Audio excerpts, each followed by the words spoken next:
From his beginnings in bodybuilding to his reign as the world's greatest movie star, and through his tenure as governor of California, Arnold Schwarzenegger has condensed multiple lifetimes into one. Yet behind this dazzling success story lies a journey marked by shadows, wounds, and human sacrifices. How did this young Austrian from a war-traumatized background forge his conqueror's armor? The story begins in a still-scarred Austria.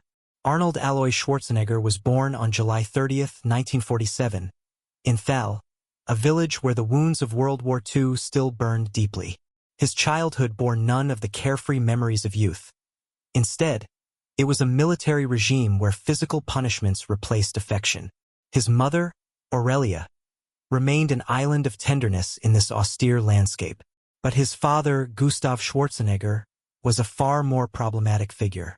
Gustav, a former police chief, carried a heavy past. Enlisted in the German army in 1938, an active member of the Nazi Party, he survived the hell of the Battle of Stalingrad before being sent home with malaria in 1943.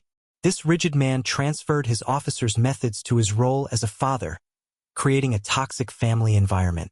The worst, his blatant favoritism toward Arnold's older brother, Meinhard, leaving the younger boy in a permanent sense of rejection. But why this family injustice?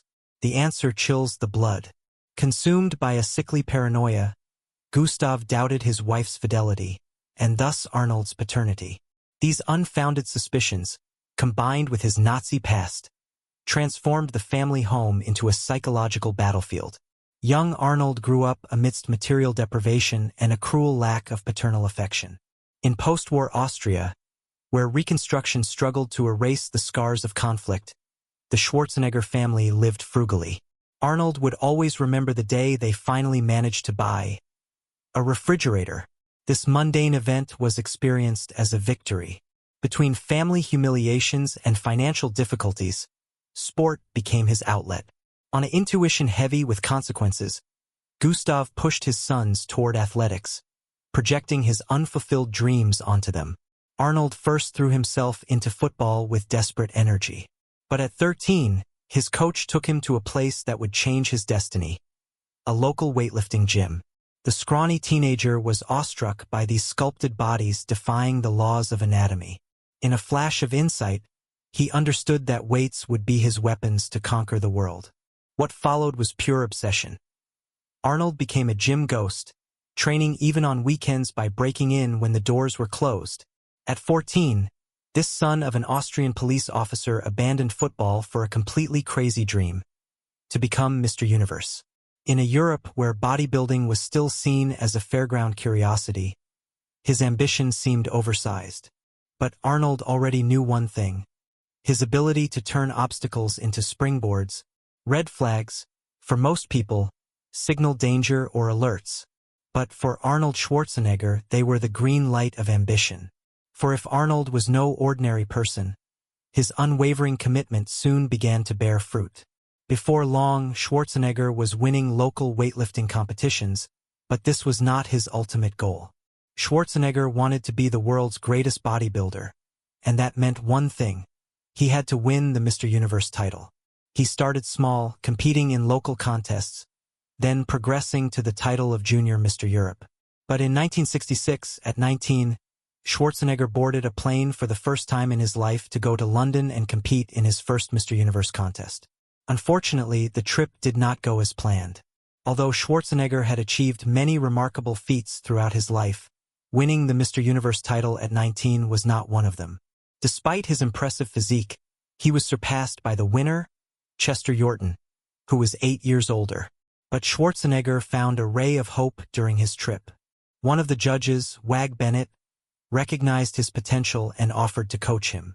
Despite Schwarzenegger's financial difficulties, Bennett even invited him to stay in his modest family home above the gym.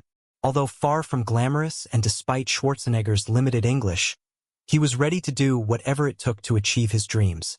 Living with Bennett in a cramped apartment, navigating a foreign country where he struggled with the language, all of this seemed like a dream come true for Schwarzenegger. He found himself in the company of his idol, bodybuilder Reg Park, who became not only a lifelong friend but also a valuable trainer. Under Park's guidance, Schwarzenegger underwent the most intense training of his life, and the results were quick.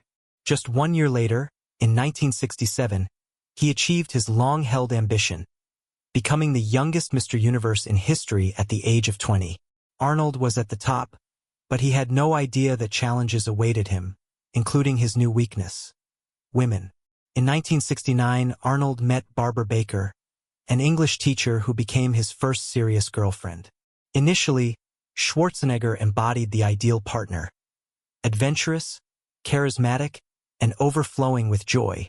After all, he was Mr. Universe. However, over time, cracks began to appear in their relationship, revealing less enviable traits in Schwarzenegger. Unfortunately, Schwarzenegger entered a dark period shortly after meeting Baker. In 1971, tragedy struck when his older brother, Meinhard, lost his life in an alcohol-related car accident. Though Schwarzenegger and Meinhard had never been particularly close, partly due to their strained relationship with their father, the loss affected him deeply. Schwarzenegger's absence from his brother's funeral hinted at their troubled bond. Yet he still found a poignant way to honor Meinhard's memory. Meinhard's tragic end carried even greater weight than initially perceived. Engaged to Erika Knapp at the time, he left behind his fiancée and their 3-year-old son, Patrick, who would grow up fatherless. Though Arnold chose not to attend his brother's funeral, he could not turn his back on Patrick. Arnold took charge of Patrick's education and facilitated his immigration to the United States, where Patrick eventually thrived as a lawyer. Losing his brother was not how Arnold envisioned beginning the 1970s, but darker times still lay ahead. Barely a year after Meinhard's fatal accident, tragedy struck again with the death of Schwarzenegger's father, who suffered a stroke at age 65. Arnold again chose not to attend the funeral, though the reasons for his absence were complex and rooted in the family tensions that had long defined their relationship. Arnold's absence from his brother's funeral remains shrouded in mystery. Over the years, he offered contradictory explanations, muddying the waters and leaving the truth open to interpretation. In his memoirs, it is Barbara Baker, his former partner, who best illuminates Schwarzenegger's reaction to his father's death, painting a chilling portrait. According to Baker, Arnold showed absolutely no emotion when she informed him his father had suffered a stroke. He displayed an almost cold detachment toward the man who had raised him. More strikingly, she noted his profound silence, his utter refusal to comment on his older brother's tragic death. It seemed Arnold was eager to move on, to leave behind a turbulent past marked by the shadow of an authoritarian father with Nazi sympathies and a distant brother. Yet one cannot easily erase their roots, and these unresolved wounds would inevitably resurface later in his life. Even as Arnold Schwarzenegger reached unprecedented heights of fame and wealth, a lingering question gnawed at him. Was his father truly a monster? Arnold knew Gustav had fought for the Axis during World War II, but the full extent of his involvement remained a mystery. This uncertainty eventually became too heavy to bear. Driven by a visceral need for answers, Arnold resolved to confront this shadow from his past and uncover the truth, once and for all. Years after Gustav's death, Schwarzenegger enlisted the Simon Wiesenthal Center, a Jewish activist group specializing in tracking down former Nazis, to investigate his father's history. They spent months meticulously combing through military archives, searching for the slightest clue, the smallest proof of complicity in the Nazi regime's atrocities. When they finally presented their findings, Arnold breathed an immense sigh of relief. Though Gustav Schwarzenegger was undeniably a harsh and severe man, it emerged that he had not directly participated in the Wehrmacht's heinous acts. This truth brought Arnold some comfort, but painful memories of his father's violence lingered. In 2004, he opened up about the darkest days of his childhood, recounting with raw emotion the physical abuse he had endured. "My hair was pulled, I was hit with belts. The neighbor hit his children too. That's just how it was," he shared. Arnold admitted, however, that he seemed to have borne the brunt of his father's cruelty, partly due to his stubborn refusal to conform to expectations. Remarkably, though, Schwarzenegger refused to be broken by the abuse. Instead, he channeled it into motivation, fueling a fierce determination to escape his circumstances and achieve greatness. And achieve it he did. Perhaps the losses of his brother and father weighed on him more heavily than he cared to admit. Whatever the deeper reasons, the charming boyfriend Barbara Baker had met in 1969 gradually faded, replaced by a man increasingly self-absorbed and consumed by his own ascent. In her memoirs, Baker bluntly described him as having become unbearable, classically full of himself. The world now revolved around him. Their relationship deteriorated irreparably, culminating in a final breakup in 1974. Yet it was only after their separation that Baker discovered what may have been the most painful betrayal: infidelity. She learned of Schwarzenegger's multiple affairs only after their relationship ended, adding a particularly bitter note to her long healing process. Though that chapter of her life had closed, fate would later bring them together for an undeniably awkward reunion years afterward. Whether loved or hated, Arnold Schwarzenegger had a unique gift for rising above petty squabbles. Although he knew full well that Baker was writing a frank and revealing memoir about their relationship, he agreed to meet with her. He ended up spending over 3 hours talking with his former flame, reliving that formative period of their youth with her, just as she was about to begin writing. A surprising gesture, perhaps even a calculated one, but one that demonstrated once again his inability to hold onto grudges. After his breakup with Baker, Schwarzenegger fully embraced his wild side, always thirsty for attention and conquests, making no distinction when it came to finding himself in the spotlight. In 1977, Arnold Schwarzenegger turned on the spotlight by posing for a particularly daring photo shoot in the gay magazine After Dark. Nothing was left to the imagination, and the word prude was decidedly far from suitable for Arnold Schwarzenegger. While these provocative photo shoots were an integral part of his strategy, Schwarzenegger had much more in mind than simply provoking. After conquering the world of bodybuilding, he aimed to become the most recognizable figure on the planet. And one doesn't need to be a Hollywood genius to understand that Schwarzenegger was made for the big screen. While most aspiring actors start at the bottom of the ladder, he had already won the prestigious title of Mr. Olympia in 1970. That same year, he landed his first leading role in the film Hercules in New York. A monumental opportunity, but not without its challenges. Even at the height of his glory, Schwarzenegger had never quite lost his thick Austrian accent. In 1970, his English was nearly incomprehensible, forcing the studio to dub every line in Hercules in New York. Despite its modest budget, its kitschy effects, and Schwarzenegger's comically dubbed performance, the film didn't propel him to star status, but it marked a modest beginning. In the years that followed, Schwarzenegger landed various small roles, like that of a mute bodyguard in Robert Altman's The Long Goodbye. He even won the Golden Globe for New Star of the Year for his performance in Bob Raffleson's Stay Hungry. But large-scale fame remained elusive. It would take a convergence of his two worlds, bodybuilding and cinema, for Schwarzenegger to truly capture the world's attention. In 1977, Schwarzenegger held a prime spot in the bodybuilding documentary Pumping Iron. The film became an unexpected box office success, and Schwarzenegger's charisma shone through clearly, even though he shared the spotlight with his rival Lou Ferrigno. In no time, Arnold became a household name, accent aside. His career trajectory was about to experience a monumental shift, as was his love life. Schwarzenegger constantly surrounded himself with beautiful women, but he hadn't had a serious relationship since Barbara Baker. He had claimed their separation was due to different life goals. She wanted an ordinary, balanced man, while he wanted fame and fortune. The idea of an ordinary life repulsed him. Well, his relationship with his next flame, Beverly Hills hairdresser's assistant Sue Morey, was anything but ordinary. According to Morey, she and Schwarzenegger had an open relationship. As long as they were in Los Angeles, they were exclusive, but as soon as one of them left the city, they were free to explore other options.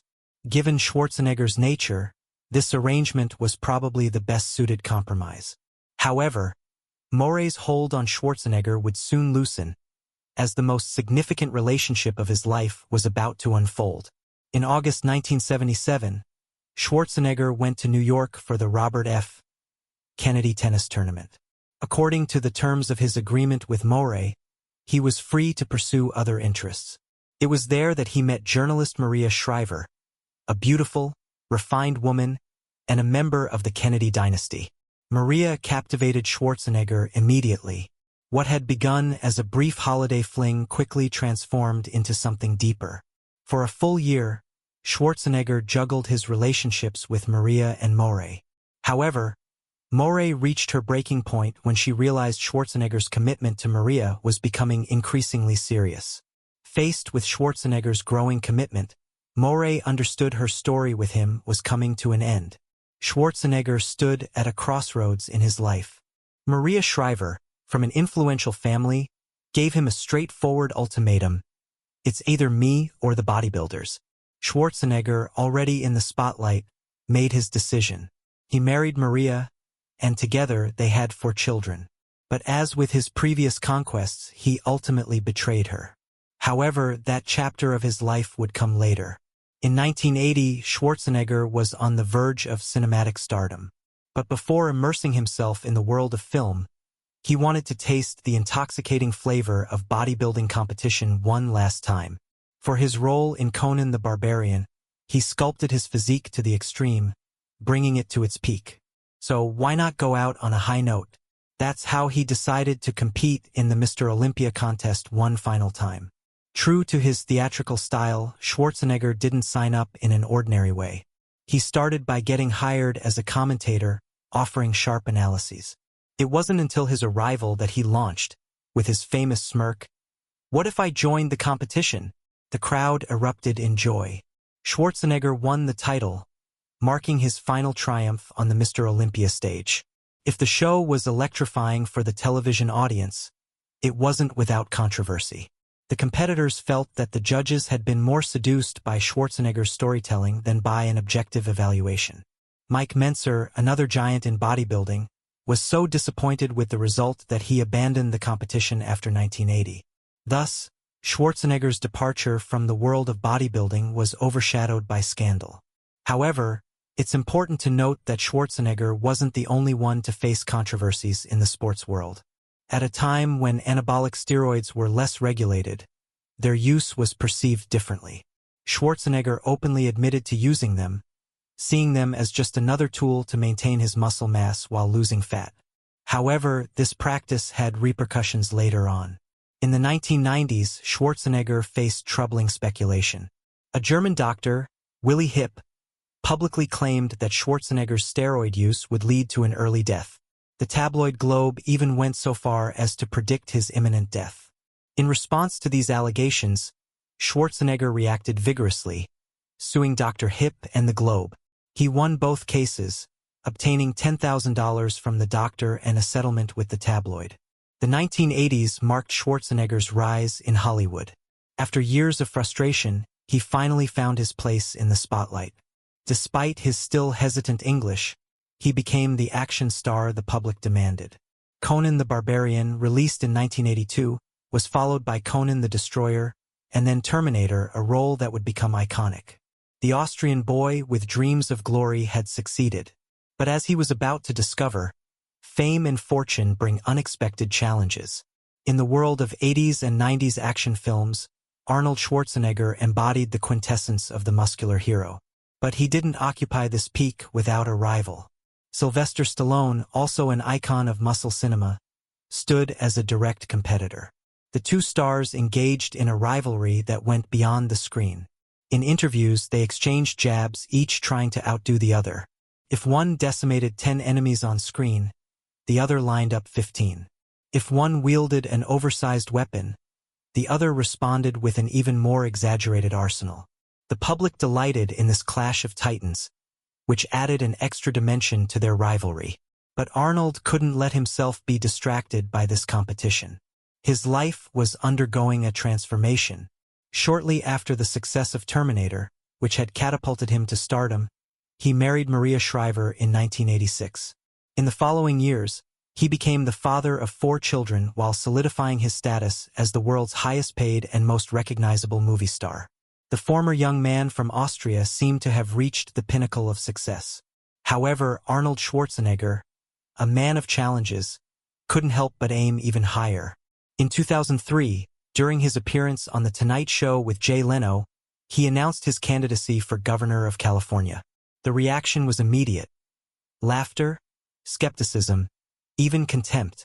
The Terminator in politics? The idea seemed absurd. Arnold's pronounced accent, which sometimes made his words hard to understand, didn't help. Many saw it as a publicity stunt, a fleeting entertainment.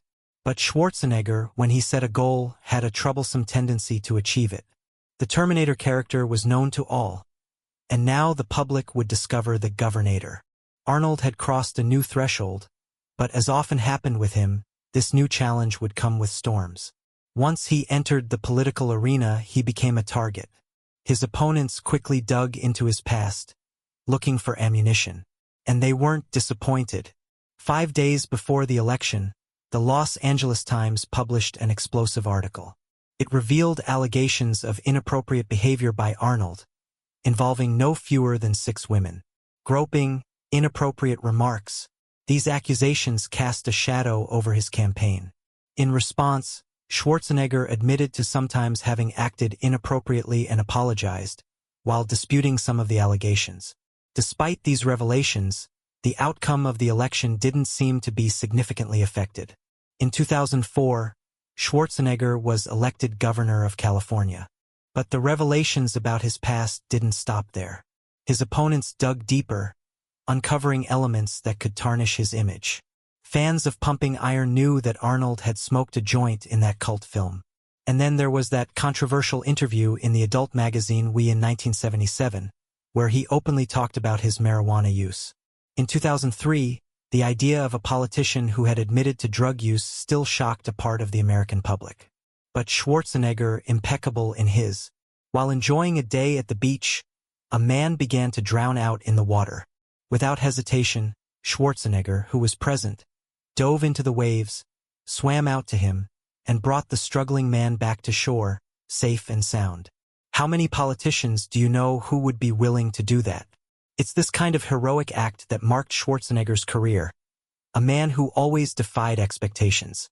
Schwarzenegger was a true anomaly in the political landscape. As a former Austrian movie star, bodybuilding enthusiast, and Republican affiliate, he stood out even more for his moderate views. While he championed fiscal conservatism, he embraced socially liberal positions, supporting causes like gay marriage and abortion rights. He even went so far as to officiate a same-sex wedding during his governorship. When he first took office, the public was skeptical. What kind of governor would this former movie actor be? But Schwarzenegger quickly proved he was more than that. Despite initial doubts, he won his 2006 re-election by a comfortable margin, over 1 million votes ahead. California seemed to appreciate having the Governator at the helm. His reputation was further strengthened by an unexpected gesture. He refused to accept his governor's salary. At the time, the salary was $175,000 a year, a significant sum for most people but little for Schwarzenegger, who had earned millions from his films. He believed it was the least he could do not to take taxpayer money. Between this generous act and his heroic sea rescue, Schwarzenegger endeared himself to many. Yet, his term ended under a cloud of controversy. Just before leaving office, he made a decision that sparked sharp criticism. He granted clemency to Esteban Núñez, who had been sentenced to 16 years for manslaughter, reducing his sentence to just 7 years. Naturally, the question arose, why such leniency for such a serious crime? Soon, it emerged that Núñez had a direct connection to Schwarzenegger, turning the case into a major scandal. Yet, this scandal was only the prelude to an even greater storm. For over a decade, Schwarzenegger had kept a shocking secret, which finally came to light in 2011. It all began with the announcement of his separation from Maria Shriver after 25 years of marriage. Speculation ran rampant about the cause of their breakup, but the truth was far more shocking. A week later, the Los Angeles Times revealed that Schwarzenegger had fathered a child with their longtime housekeeper, Mildred Barrena, 14 years earlier. The child, Joseph, bore a striking resemblance to Schwarzenegger, which had fueled Maria Shriver's suspicions for years. When she finally confronted Barrena, her worst fears were confirmed. Schwarzenegger claimed he had confessed the truth to his wife shortly after leaving office, but only after Shriver confronted him, having already learned the truth from Barrena herself. This revelation shattered their marriage, but the timing of the scandal only worsened the situation. Baena had continued to work in Schwarzenegger's home for years, adding an ironic twist to the story. At the time when Arnold Schwarzenegger and Maria Shriver were navigating their marital life, a deeply ironic situation was unfolding behind the scenes. While Shriver was carrying their child, Christopher, their housekeeper, Mildred Baena, was also pregnant. And according to the facts, the father of Baena's child was none other than Schwarzenegger himself. Joseph, Baena's son, was born on October 2, 1997, just days after Christopher's birth. For years, Baena kept the secret of Joseph's true parentage, even from Schwarzenegger. But as the child grew older, his resemblance to his biological father became increasingly evident. When Joseph was around 7 or 8 years old, Schwarzenegger finally understood the truth. However, he kept this secret hidden for as long as possible until 2011, when everything collapsed. This was the explosion of a scandal that shook not only Schwarzenegger's personal life but also his public image. The revelation of this hidden paternity shattered the facade of the perfect family life he had carefully constructed. For Maria Shriver, this news was only the tip of the iceberg. More revelations soon followed, showing that infidelity had unfortunately been a recurring theme in Schwarzenegger's life. Brigitte Nielsen, an actress who had worked with him on the set of Red Sonja, admitted to having an affair with him during filming, while he was still in a relationship with Shriver. From Barbara Becker to Brigitte Nielsen, it seemed Schwarzenegger had multiplied his infidelities over the years, despite efforts to conceal them. The scandal had a devastating impact on Schwarzenegger's reputation. In an interview with CBS, he openly admitted to successfully concealing his numerous affairs for so long simply by repeatedly denying them. "That's how I handled things, and it always worked," he stated with a candor that left many stunned. Though he acknowledged this behavior was far from healthy for those around him, he downplayed the consequences of his actions. Being in a relationship with Schwarzenegger appears to have been an ordeal, as evidenced by his first girlfriend Barbara Becker's experience. She ultimately grew weary of his self-centeredness. Unfortunately, little changed over time. Maria Shriver paid a heavy price for this way of life, not only due to the infidelities, but also because of several defining incidents throughout their relationship. In 1997, when Schwarzenegger underwent heart surgery, he attempted to conceal this health scare from his wife. Similarly, he hid his political ambitions from her, Anouk,